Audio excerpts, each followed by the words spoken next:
May flash nga ate. Hindi.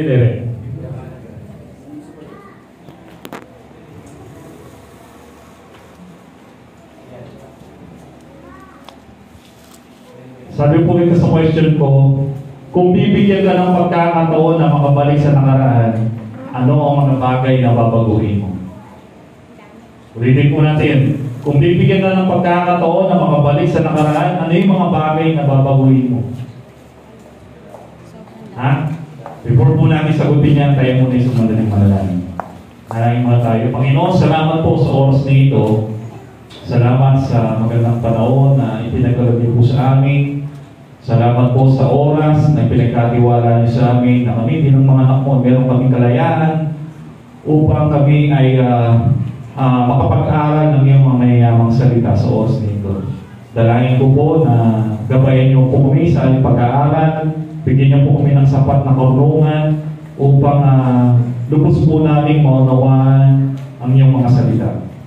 Dalangin ko rin po, ako po bilang lingkod mo, gamitin niyo lang po ko bilang kasangkapan upang maging daluyan ang pagpapala sa mga kapatid. Tinitiwala po namin ang aming pag-aaral sa oras na ito sa pangalan po ng aming Panginoong Hesus. Amen. Ulitin po natin yung question po natin kanina. Kung bibigyan ka ng pagkakataon na makabalik sa nakaraan, anong mga bagay ang babaguhin mo? Ha? Pwede po tayong sumagot. Di ba? Marami. Ako po personally, kung ako po'y makakabalik sa nakaraan ko sa aking pag-aaral, dapat pala pinagbuti ko yung aking pag-aaral, yung nag-aaral akong college.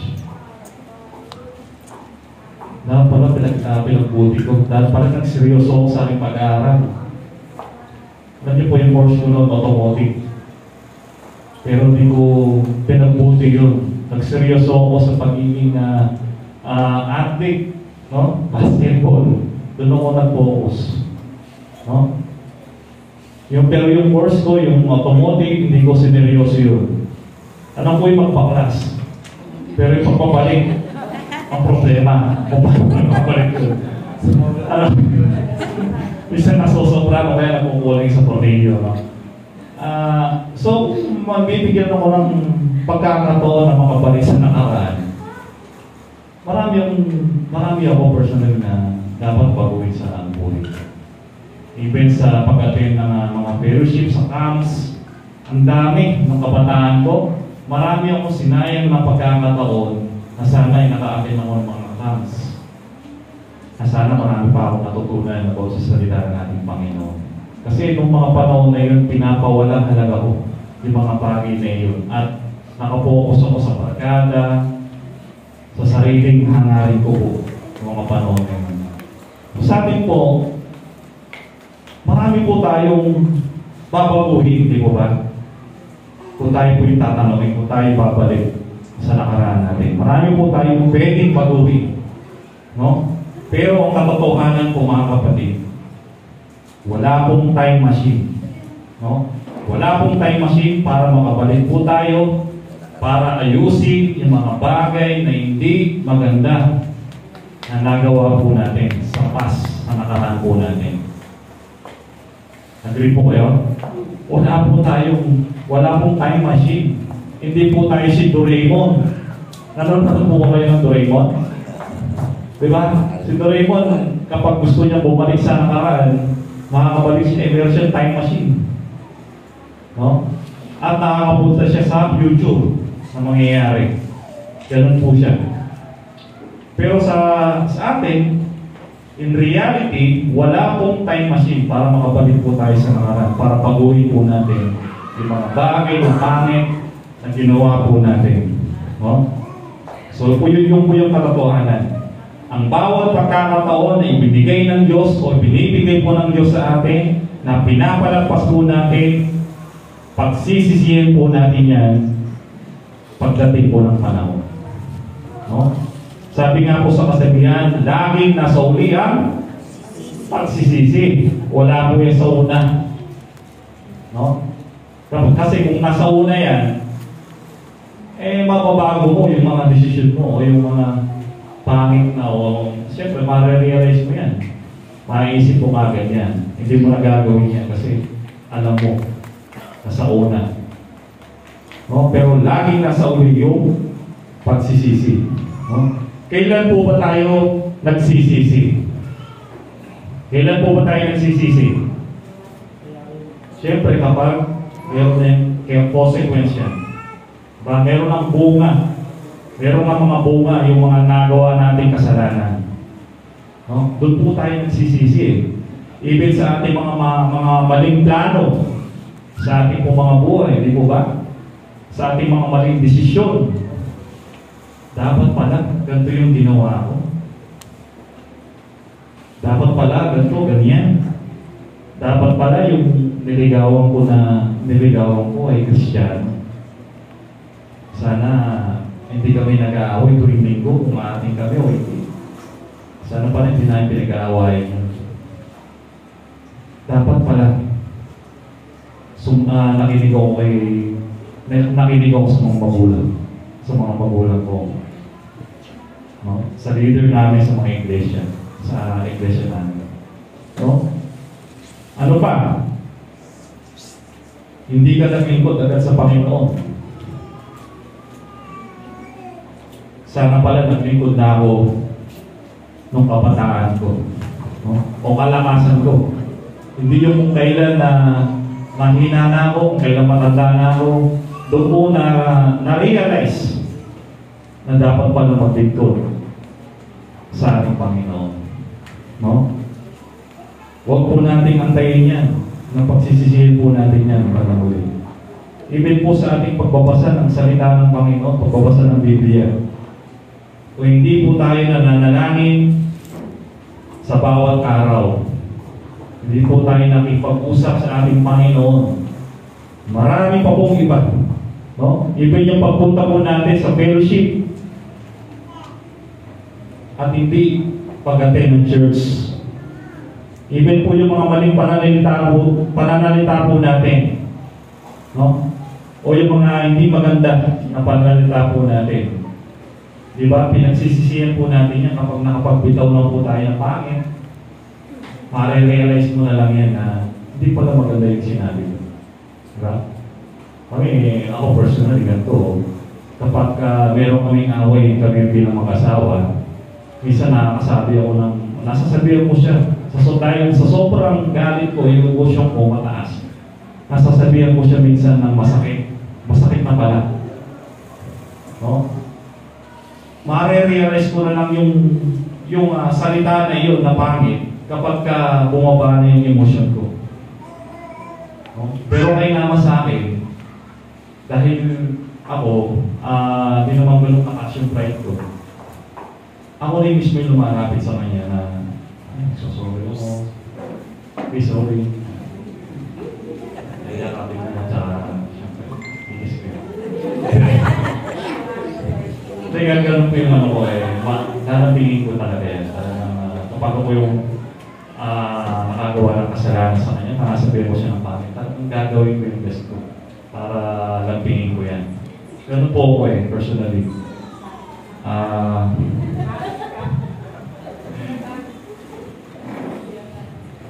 So, ingatan po natin yung emotion po natin, no? Na hindi po natin makontrol minsan. Para hindi po natin yung pagsisiyan sa takda po ng panahon, no? Meron po tayong tatlong bagay na pag-uusapan sa oras na ito upang maiwasan po natin ang pagsisisi pagdating ng takdang panahon. Tatlong bagay ang pag-aaralan po natin. Number 1, don't miss your moment. Moment when God calls you. No? Huwag daw po namin palagpasin yung pagkakataon na tinawag tayo ng ating Panginoon. Basahin po natin yung Genesis chapter 12, verse 1 to 4. Dito po, sa Genesis chapter 12, verse 1 to 4, ito po yung scenario kung saan tinawag ng ating Panginoon si Abraham. No? Ang sabi po rito, sa verse 1, sinabi ni Yahweh kay Abraham, lisanin mo ang iyong bayan, ang tahanan ng iyong ama at mga kamag-anak at pumunta ka sa bayang ituturo sa iyo. Verse 2, pararamihin ko ang iyong mga anak at apo at gagawin ko silang isang malaking bansa. Pagpapalain kita at gagawin kong dakila ang iyong pangalan at ikaw ay magiging pagpapala sa marami. Sa verse 3, ang sa iyo'y mapapala ay aking pagpapalain at ang sa iyo'y sumumpa ay aking susumpain. Sa pamamagitan mo, lahat ng mga bansa sa mga bansa sa daigdig ay aking pagpapalain. Verse 4, sumunod nga si Abraham sa utos ni Yahweh, nilisan niya ang Haran nung siya'y 75 taon. Sumama sa kanya si Lot. Verse 5, isinaman ni Abraham ang kanyang asawa si Sarah at si Lot na pamangkin niya. Dinala niyang lahat ang kanyang mga lipid at mga kayamanang naipon nila sa Haran. Pagkatapos nito ay nagtungo sila sa Kanaan. So ano yung mapapansin po natin sa talatang ito? Nung tinawag ng ating Panginoon si Abraham, ano po yung naging response ni Abraham sa kanya, sa ating Panginoon? Sumunod po siya, di ba? Hindi po niya pinalagpas yung pagkakataon o yung opportunity na siya'y tinawag ng Panginoon. No? Ang pangako sa kanya ng Panginoon, magbasa po natin dito, pararamihin ko ang iyong mga anak at ako, gagawin ko silang isang malaking bansa. Sabi po rito, pagpapalahin kita at gagawin kong dakila ang iyong pangalan at ikaw ay magiging pagpapala sa marami. Yun po yung pangako ng Panginoon kay Abraham. Kaya ang ginawa po ni Abraham, sumunod po siya. No? Sumunod si Abraham. Hindi po niya pinalagpas yung pagkakataon na yun na siya'y tinawag ng ating Panginoon. Ang dahil po doon, siya'y pinagpala ng Panginoon. Siya po ay ginawang malaking bansa, no, ng ating Panginoon. Yun po yung kagandahan doon. Mga kapatid, huwag po natin ipagpalit, no, yung opportunity o yung pagkakataon na ibinigay sa atin ng Panginoon para siya po ay mapaglingkuran natin. Huwag po natin ipagpalit sa pansamantala. No? Katulad po ni Esau, ipinagpalit po niya ang kanyang pagkapanganay para sa isang mangkok na sabaw. No? Pinagpalit po ni Esau yun yung pagiging karapatan, yung kanyang karapatan bilang panganay sa isang mangkok na sabaw. Minsan o madalas, ang pinipili po natin yung mga bagay sa mundong ito kaysa sa mga bagay na pang-spiritual. No? For example po, minsan, inuuna pa po natin yung mga bagay na gusto natin kaysa sa mga bagay na may kinalaman po sa pang-spiritual. Saka na lang ako atin, maglilinis muna ako ng bahay. Saka na lang ako atin ng church, magtatrabaho muna ako, maghahanap buhay muna ako, sayang hindi kitain ko. No? Saka na lang ako aatin ng fellowship. May bisita ako. Saka na lang ako maglilingkod sa Panginoon kapag stable na yung buhay ko. Minsan madalas, nakakalungkot mga kapatid, ipinagpapalit po natin ang ating Panginoon sa mga bagay na pansamantala. Katulad po ni Esau, ipinagpalit po niya yung pansamantala sa isang mangkok na sabaw yung kanyang pagkapanganay. No? At nang dahil po sa ginawa ni Esau, ano po yung nangyari? Inilipat po ng Diyos ang basbas sa kanyang kapatid na si Jacob. No? Doon po napunta yung basbas niya. Imbes na sa kanya, dahil siya po yung panganay. Pero dahil pinagbili niya ang kanyang karapatan bilang panganay sa isang mangkok na sabaw, napunta sa kanyang kapatid na si Jacob ang basbas ng ating Panginoon. No? Dahil mas pinahalagaan po ni Jacob ang pangako ng ating Panginoon. At si Esau naman po ay pinawalang halaga niya yung pangako ng ating Panginoon. Ang implikasyon po na makikita po natin sa istorya po ng mga kapatid na ito, sa ating ministry, sa ating Panginoon, kapag hindi po natin pinahalagahan yung ating ministry sa ating Panginoon, hindi ka nagseryoso sa iyong ministry, alam po mga kapatid, pwede din mapunta sa iba o pwede din mawala sa iyo ang ministry mo sa Panginoon at mapunta sa iba kapag hindi ka nagseryoso sa iyong ministry sa Panginoon. No? Kapag hindi po natin pinahalagahan yung ministry na meron po tayo na pinagkatiwala sa atin ng ating Panginoon. Meron bang ministry sa music team, tumutugtog ka, meron bang ministry sa pag-LC, meron bang ministry sa Sunday school, ikaw yung Sunday school teacher, at marami pong iba na ministry. Kapag yan, hindi mo yung pinahalagahan yan, hindi ka nagseryoso sa bagay po na yan, pwedeng mawala sa iyo yan at mapunta sa iba na deserve na sila ay seryoso sa bagay na yan, sa ministry, no? Katulad po ni mga kapatid na si Esau, dahil si Esau hindi niya pinahalagan yung bagay na yun, napunta kay Jacob, yung pangako ng ating Panginoon. No? So kailangan maging seryoso po tayo sa ministry na ipinagkatiwala sa atin ng ating Panginoon. Maging seryoso po tayo dyan, no? Pahalagahan po natin yan at ipagyaman po natin yan, mga kapatid. Number 2, focus on God's purpose. No? Mag-focus po tayo sa layunin ng ating Panginoon. Ano po ba yung layunin ng Panginoon sa ating mga buhay, mga kapatid? Ano po yung layunin ng Panginoon sa atin? Ha? Ano po yung layunin ng Panginoon sa atin? May plano po ang Diyos sa ating mga buhay. Hindi po aksidente na nakilala po natin siya o nakilala natin si Jesus, tinanggap natin siya bilang Panginoon at sarili tagapagligtas ng ating mga buhay. Hindi po aksidente yan, mga kapatid. Mayroon po siyang layunin diyan.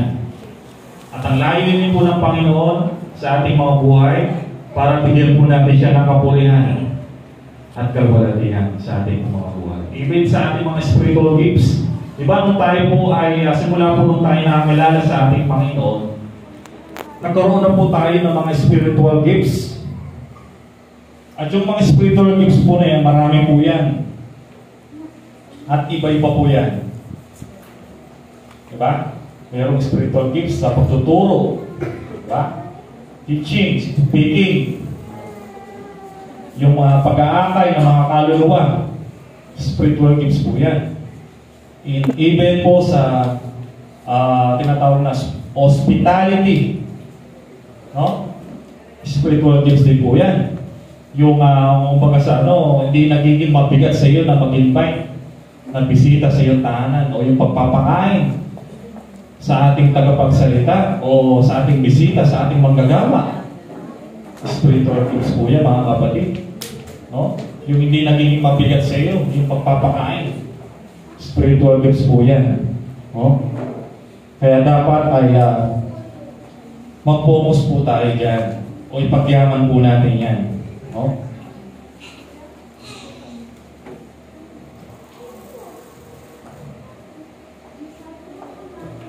Ano pa? Ano pa po yung mga layunin ng Panginoon sa ating mga buhay?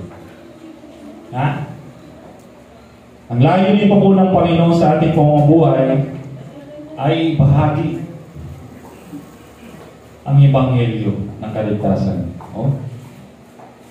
Sa mga taong hindi pa nakakilala sa ating Panginoon. Yung po yung layunin ng Diyos sa ating mga buhay. Ibahagi ang ebanghelyo ng kaligtasan sa mga tao na hindi pa nakakilala sa ating Panginoon. Kapatid, kung kayo po tatanungin ko, Na-share niyo na po ba ang salita ng Panginoon sa mga kilala po natin na wala pang personal na kaugnayan sa ating Panginoon? Pwede po kayo sumagot. Ha? Nabahagi na po ba natin? Na-share na po ba natin? Dapat po, sinishare po natin yan. Lalong higit sa mga mahal sa buhay po natin na wala pang personal na kaugnayan. Eh sa ibang tao nga, ibinabahagi po natin yan. Ako po, minsan may mga pagkakataon na hindi ko kakilala. Nakaka-encounter ko.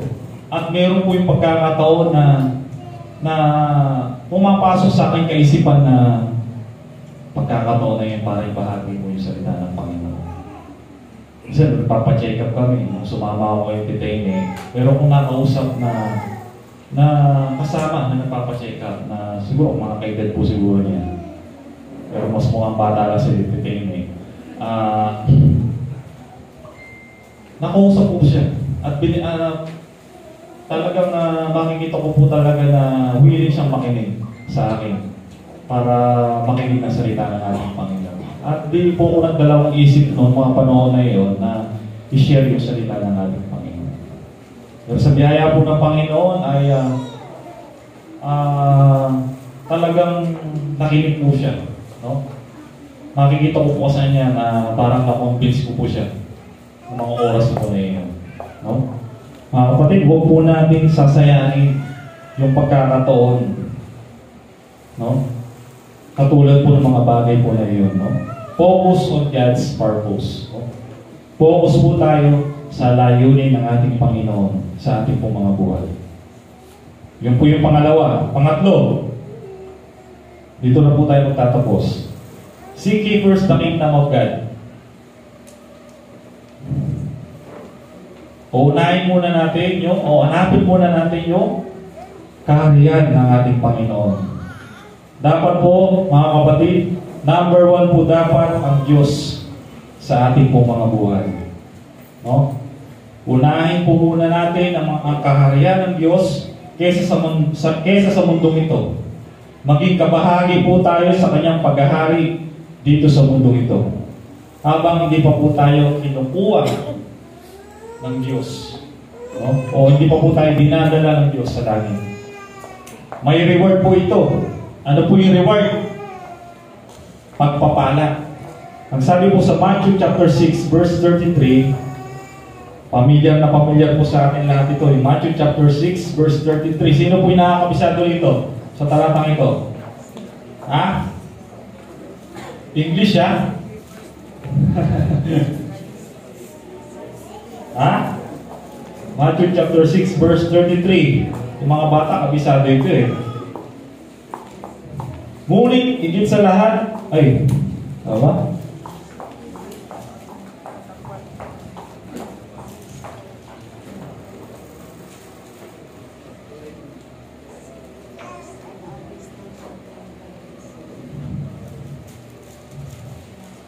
Matthew chapter 6 verse 33.